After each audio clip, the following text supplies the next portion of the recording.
রাজনৈতিক দলগুলো এখন যতই ভালো কথা বলুক, ক্ষমতায় গেলে তাদের অবস্থান পরিবর্তন হতে পারে এমন শঙ্কার কথা উঠে এসেছে ঢাকায় একটি গোল টেবিল বৈঠকে।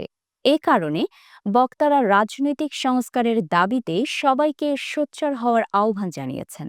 সোমবার ঢাকা রিপোর্টার্স ইউনিটিতে এই বৈঠকে আয়োজন করে সুশাসনের জন্য নাগরিক ও দি হাঙ্গার প্রজেক্ট। বৈঠকের শিরোনাম ছিল সংস্কার কমিশনের অগ্রাধিকার ভিত্তিক প্রতিবেদন পেশ, তারপর কি। এতে অন্তর্বর্তী সরকারের গঠিত ১১টি সংস্কার কমিশনের অগ্রাধিকারের বিষয়ে সুপারিশ তুলে ধরা হয়। সাবেক সচিব আব্দুল আওয়াল মজুমদার বলেন, দলগুলো এখন যতই সুন্দর কথা বলুক তারপরও আমরা শঙ্কিত, কারণ ক্ষমতায় গেলে তারা আগের মতো আচরণ করতে পারে। এজন্য জনগণকে সচেতন থাকতে হবে। তিনি আরও বলেন, রাজনৈতিক দলগুলোর সদিচ্ছা সবচেয়ে গুরুত্বপূর্ণ। সদিচ্ছা থাকলে আইন ও সংস্কার ছাড়াই অনেক ভালো কাজ সম্ভব, কিন্তু সদিচ্ছা না থাকলে কোনো পরিবর্তন কার্যকর হবে না। নির্বাচন ব্যবস্থা সংস্কার কমিশনের প্রধান ডক্টর বদিউল আলম মজুমদার বলেন, আমাদের নির্বাচনী ব্যবস্থা নির্বাসিত। এখন কিছু গুরুত্বপূর্ণ সংস্কার প্রয়োজন, যার মাধ্যমে নির্বাচনী মাঠ সমতল করা হবে। সুষ্ঠু, নিরপেক্ষ, গ্রহণযোগ্য এবং অন্তর্ভুক্তিমূলক নির্বাচন নিশ্চিত করতে এই সংস্কারগুলো অপরিহার্য। তিনি আরও বলেন, আগামী নির্বাচন অন্তর্বর্তী সরকারের অধীনে হবে।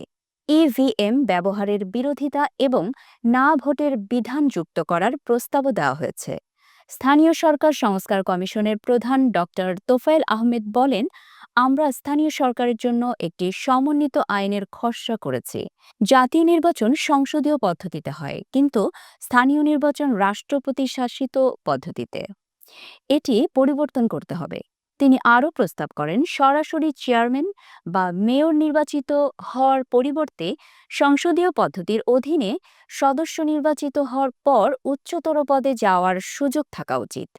এছাড়া নারী সংরক্ষিত আসনে ঘূর্ণমান সংরক্ষণ পদ্ধতির চালুর কথা বলেন তিনি। সুজনের কেন্দ্রীয় সমন্বয়কারী দিলীপ কুমার সরকার বলেন, সংস্কার কমিশনের সুপারিশ নিয়ে রাজনৈতিক দল ও নাগরিক সমাজের সঙ্গে আলোচনা করতে হবে। পাশাপাশি অন্তর্বর্তী ও নির্বাচিত সরকার কোন সংস্কার বাস্তবায়ন করবে তা নির্ধারণ করতে হবে। বক্তারা আরও বলেন, সংস্কার কমিশনের প্রস্তাব বাস্তবায়নের মাধ্যমে একটি সুষ্ঠু ও অংশগ্রহণমূলক নির্বাচনের পরিবেশ নিশ্চিত করা সম্ভব।